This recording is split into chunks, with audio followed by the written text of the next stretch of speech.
12월이 되면 많은 성도들이 고민에 빠지죠. 내년에 교회 봉사를 할 것인가 말 것인가 그런 고민들을 하게 되잖아요. 우리는 교회 봉사가 단순히 교회의 일이 아니라 주님의 일이라는 것을 잘 알고 있습니다. 그리고 주님이 우리에게 맡기신다면 우리가 감당해야 함을 우리는 잘 알고 있습니다. 그럼에도 우리는 주저할 때가 있죠. 우리를 잘 아시는 하나님께서 그래서 상급을 약속하고 있는지도 모릅니다. 주님 앞에 봉사하면 이러하게 복을 주겠다 약속하시는 거죠. 한편 주님의 일 앞에서 우리가 망설이게 될 때에 우리는 하나님께 대한 죄송함을 갖기도 하죠. 주님이 내게 베풀어 주신 은혜가 이렇게도 큰데 나는 주님의 일 앞에서 이제 망설이게 된단 말이에요.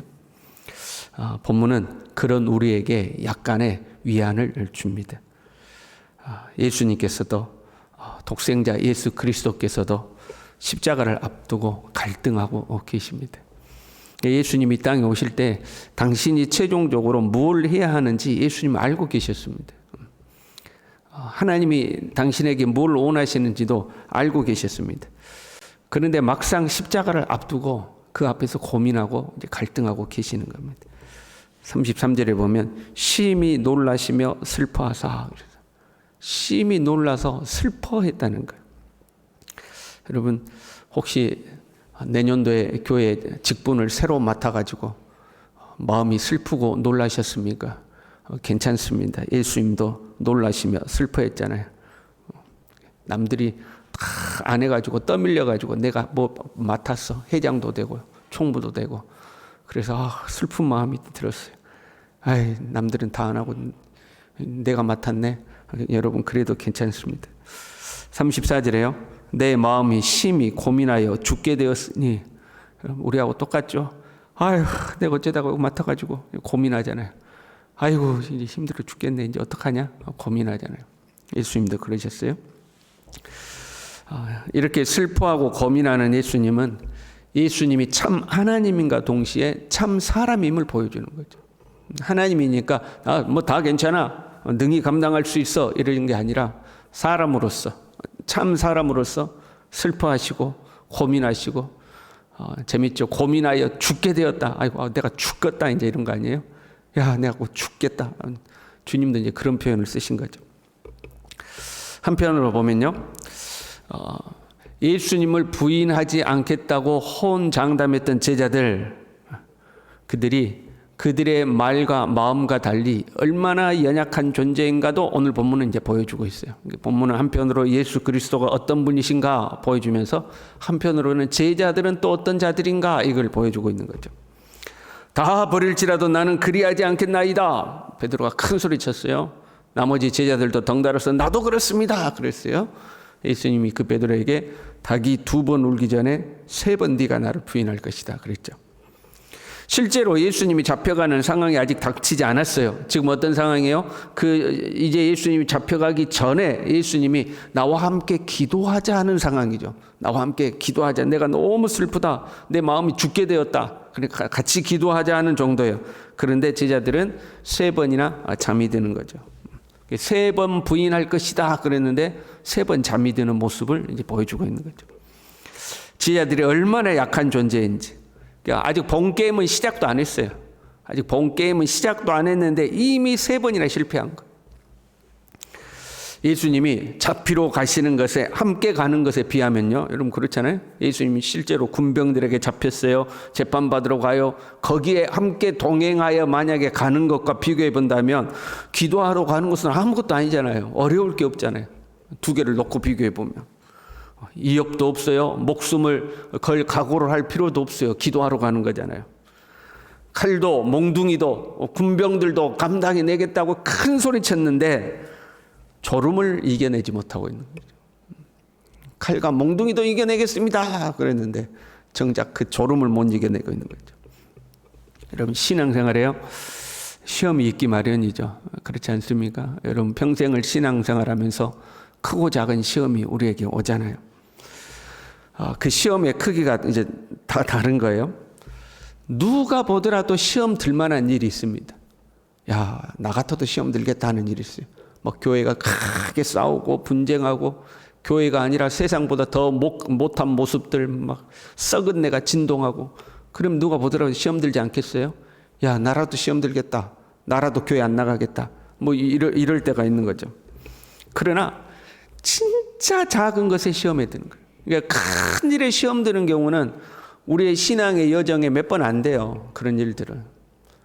그런데 진짜는요, 정말 작은 것에 시험 드는 거죠. 사람이 그런 거예요.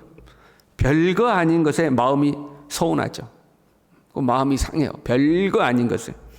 그런데 별거 아닌 것에 내가 시험 들었어요. 그러면 본인의 심령 깊숙한 것에는 그걸 알아요. 그래서 어떻게 하냐면 우리는 그 별거 아닌 일을 키우는 겁니다. 키워가지고 부풀려서 이야기하죠. 남들에게 이야기할 때는 별거 아닌 건데 이것은 이렇고 덧붙이고 과장하고 옛날 일도 다 끄집어내어서 내가 현재 시험 드는 것은 정당하다고 일을 크게 이제 키워서 이야기하죠. 근데 정직하게 하나님 앞에 서면 사실 별거 아닌 일이고 내 자신이 연약해서 시험에 드는 거죠. 마음에는 온이로되 육신이 약하도다. 그럼 내가 원한다고 내가 각오한다고 해서 그것을 다 감당할 수 있는 것은 아니다. 우리가 그런 전제.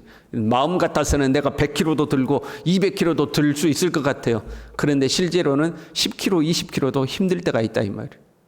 내 마음 같아서는 안 그러는데. 근데 사람들은 다 뭘 생각하냐면 자기 마음만 생각해요. 실제 자기를 인정하지 않는 거죠. 내가 얼마나 연약한 존재인지 그걸 인정하지 않는 거죠. 자기 자신의 연약함을 인정하지는 않고 그래서 결국 어떻게 해요?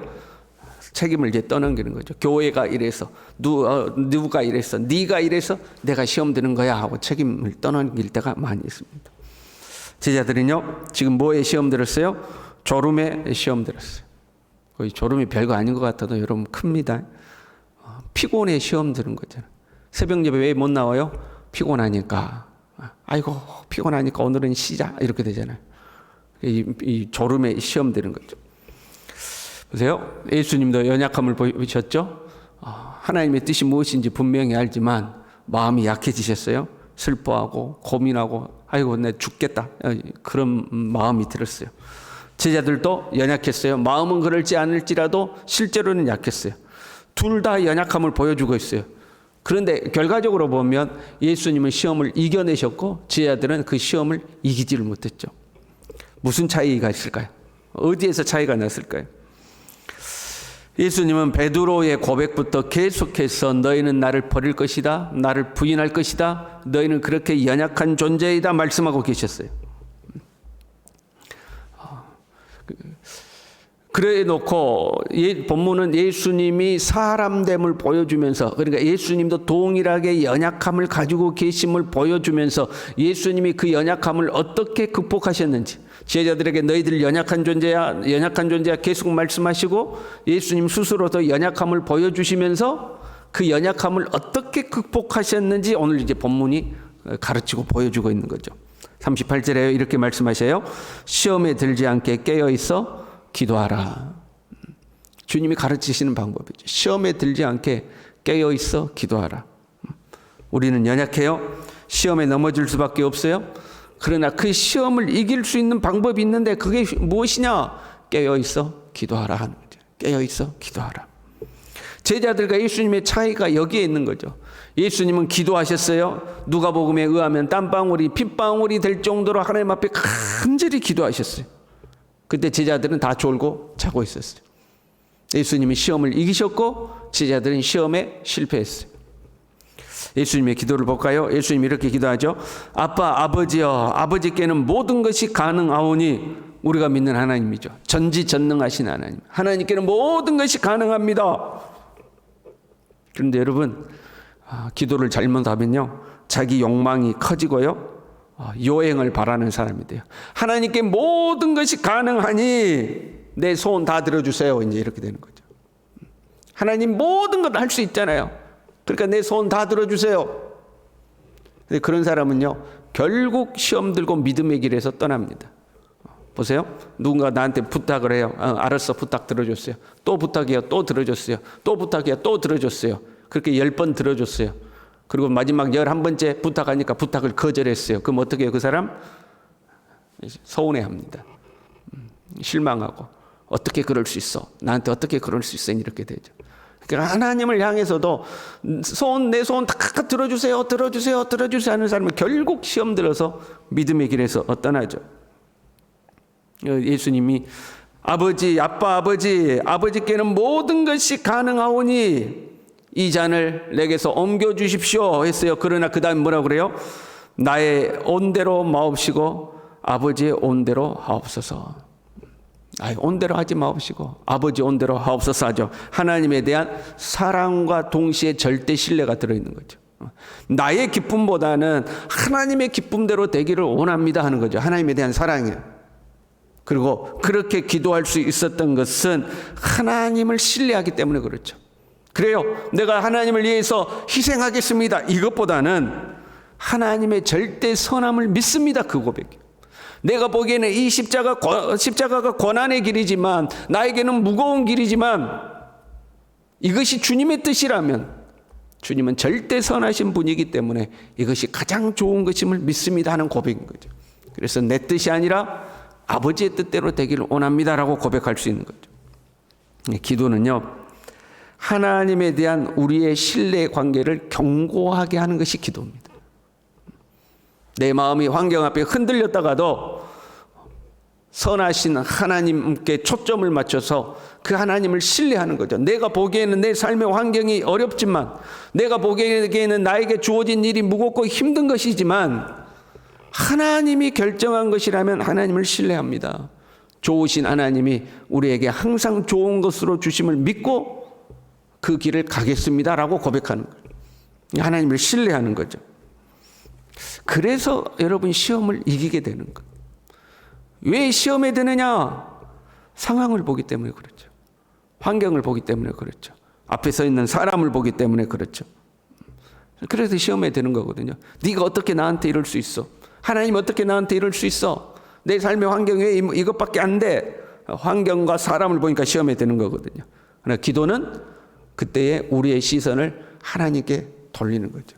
하나님께 초점을 맞추는 거예요.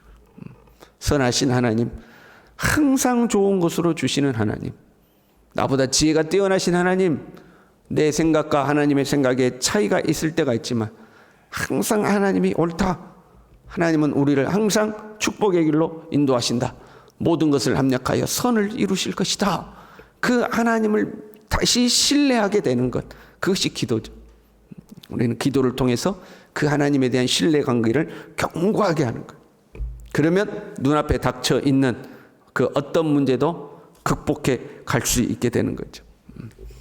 우리의 모든 삶이 이 하나님의 계획 안에 있는 줄로 믿습니다. 그걸 믿게 되는 게 기도인 거예요. 그래서 내 뜻대로 아니라 아버지의 뜻대로 되기를 원합니다라고 결론을 지을 수가 있는 거죠. 오늘 새벽에도 우리가 기도하러 왔어요. 이 새벽에도 우리가 주님을 바라볼 수 있기를 바랍니다. 주님에 대한 우리의 신뢰가 견고해지기를 바랍니다. 그리고 이 믿음으로 오늘 하루도 살아갈 수 있기를 바랍니다. 기도하겠습니다. 하나님 아버지, 우리의 시야가 좁아서 때로는 하나님의 역사를 다 보지 못하고 다 이해하지 못해서 마음이 답답하고 슬프고 고민하게 되고 아이고 죽겠다 싶을 때도 주님 우리에게 있습니다. 그때에 졸며 자지 아니하고 하나님 앞에 나와 깨어 기도하게 하시고 우리 애가 하나님 앞에 기도하는 것을 통해서 하나님에 대한 신뢰가 회복되게 도와주시고 하나님은 나를 놓지 아니하시고 버리지 아니하시고 항상 좋은 것으로 주시는 하나님이라는 이 믿음을 견고히 하여서 나에게 주어진 그 어떤 것도 능히 감당해 가는 하나님의 사람들이 될 수 있도록 주님 우리 모두를 축복하여 주시옵소서. 예수님의 이름으로 기도 올리옵나이다. 아멘.